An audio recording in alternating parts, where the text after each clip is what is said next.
Hey guys, how's it going? It's Jake, and for this week, actually, it was last week, but for me, I'm just catching up on a video because I had no room in my phone, so I'm just catching up on the video from last week, which we were talking about traveling while trans. Before we get into this video though, I'd like you guys to like and subscribe to our channel, as well as our Instagram account as well. So for me, traveling isn't necessarily an issue because I don't really travel. But with that being said, travel doesn't necessarily mean going to a different country or state or province or whatever it may be. It literally could just be like going down the street and going to a store or the bathroom or riding a transit bus. Well, I guess you could take a school bus. I mean, if you're watching this video when you're like 10 or 12 or whatever. Yeah, so I guess school bus or, a transit bus or a train or whatever it may be via transportation. Being trans definitely can have some difficulties in there. For me, for an example, one super simple thing was going to the washroom in a superstore, and you think going to the bathroom would be, a no-brainer. You're just going to the bathroom. It's a human thing. It's a human need. And while I was in there was a guy next to the stall. I use a stall. I don't use a urinal anymore. I used to use STP. I don't. That's a conversation for later, though. Anyways, I was in the stall and the guy beside me was like wrestling around, and he must have been abusing like substances or something. I'm not really sure. It kind of sounded like he was like chopping up something, sniffing it. I don't know. And he ended up dropping a bag and kind of looking underneath the stall and saw me, and I totally freaked out and I like ran out of the stall and was just about to like reach for the door to get myself out.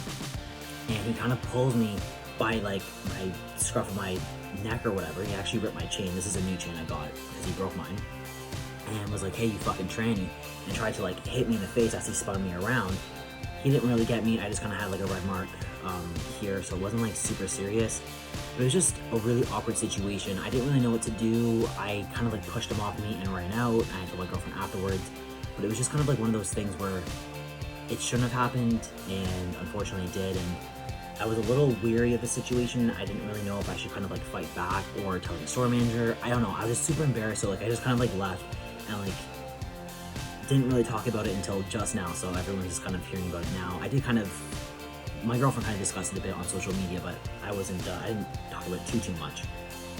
So yeah, just like kind of like traveling to the bathroom and things like that can be triggering or an issue for transgender people. Unfortunately, like it shouldn't be, but it is.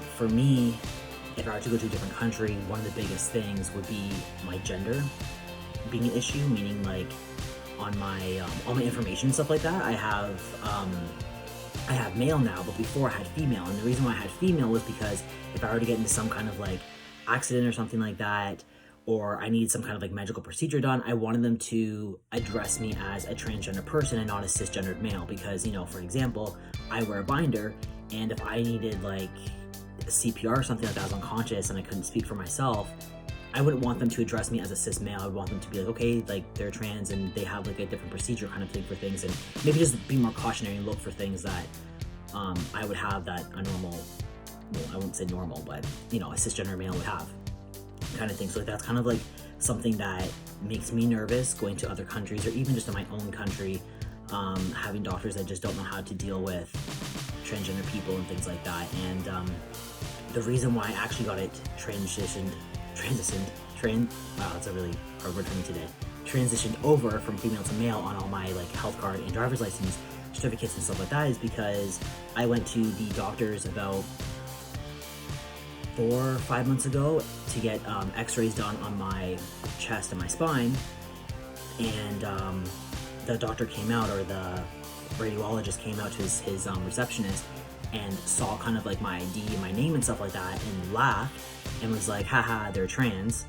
And I was like in the waiting room. I could hear them. My girlfriend heard them. I don't know like how many other people heard them, but it was loud enough for me to hear them, and it was super unprofessional, and I was very embarrassed by it. And I was stupid, and I continued to follow them to the back room to put on my gown and stuff like that. He told me to get naked and to put on this gown and meet him in the next room. I know, weird choice of words. And I was kind of like weary about it because, again, like I wear a binder and I like to keep this binder on. Like if I don't have to take it off, I'm not taking it off, like fucking ever.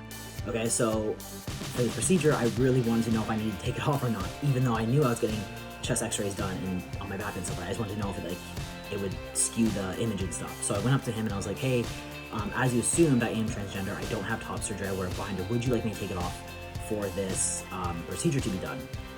Trying to be like as professional as I can. And he literally looked at me and was like, yeah, I was gonna ask you about that. So are you a boy or are you a girl? Buddy, you just said, like, laughingly to your receptionist, I'm trans. Like, you know I'm trans. Why would you even ask that question?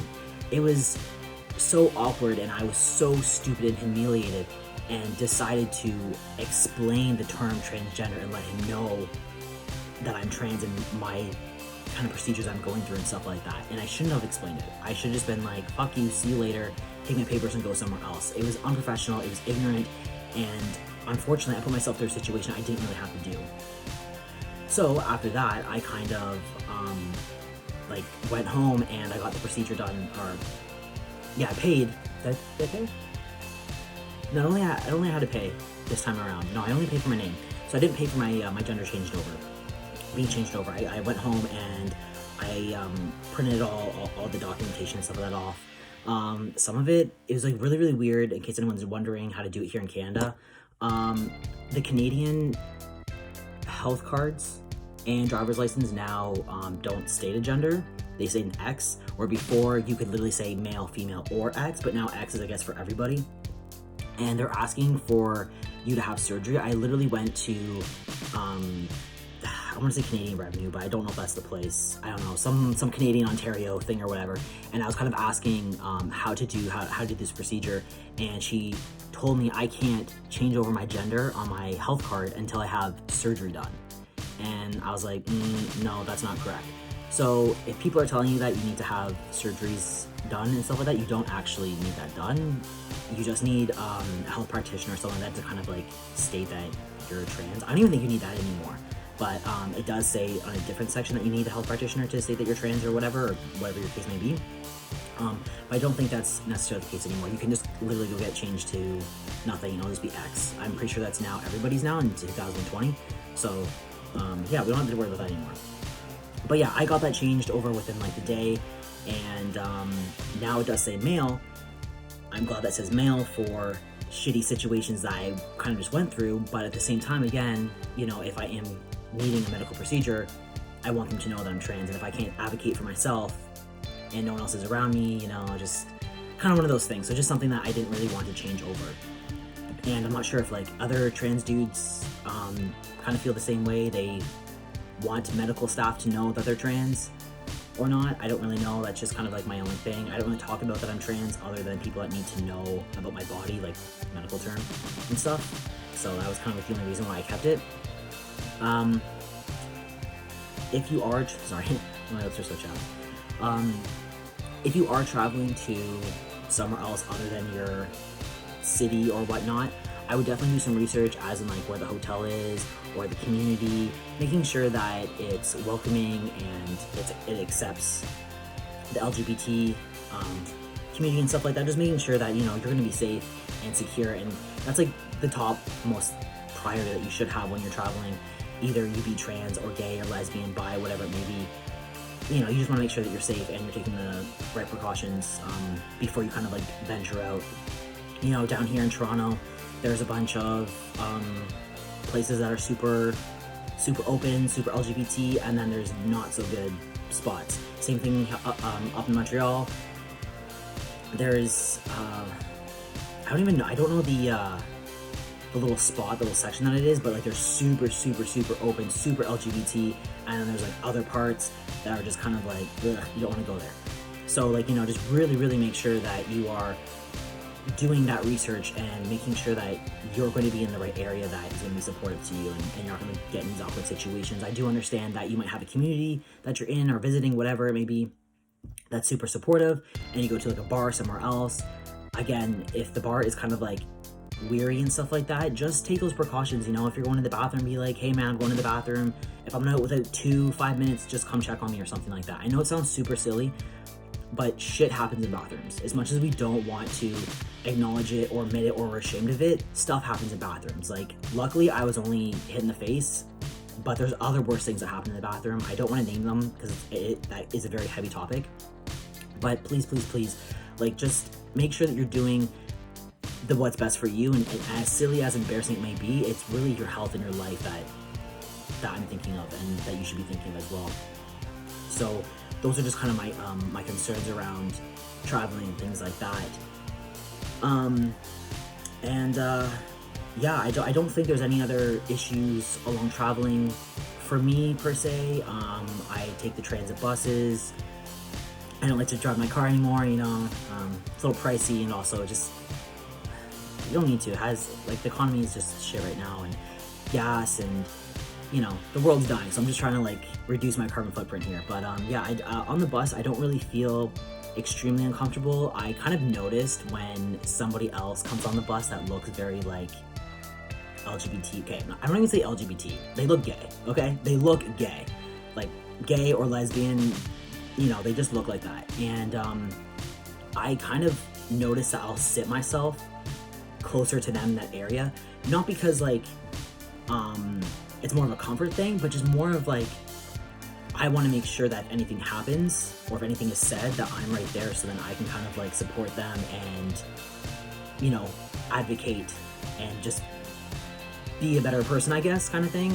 You know, like, I wouldn't want someone who's a lesbian sit somewhere far away from me and she's getting, like, gawked at or whatever's going on in the bus, and I'm too far away to, like, see it and hear it and stuff like that, you know what I mean? I just kind of feel like in society now there's too much of the bystander effect, and so I really try to sit myself closer to people that I feel like, I don't want to say might need help, because that's, like, not really fair or good to say, but hopefully I'm kind of explaining it enough, you know?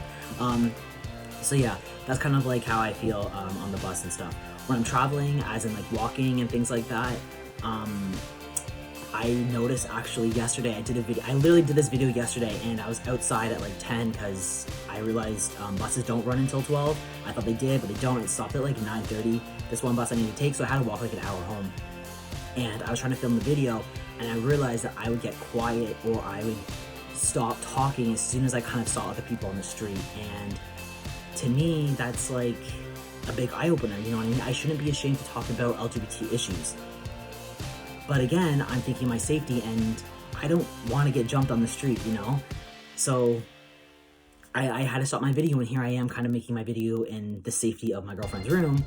But, you know, I just kind of noticed things like that, you know, just stop talking and kind of feeling, like, almost ashamed, even though I shouldn't really feel ashamed. But I did. And I am embarrassed to say that I was ashamed to make a video out in public and wonder if people are hearing me or not. You know, it's kind of an embarrassing thing to admit, but, you know, I'm only human.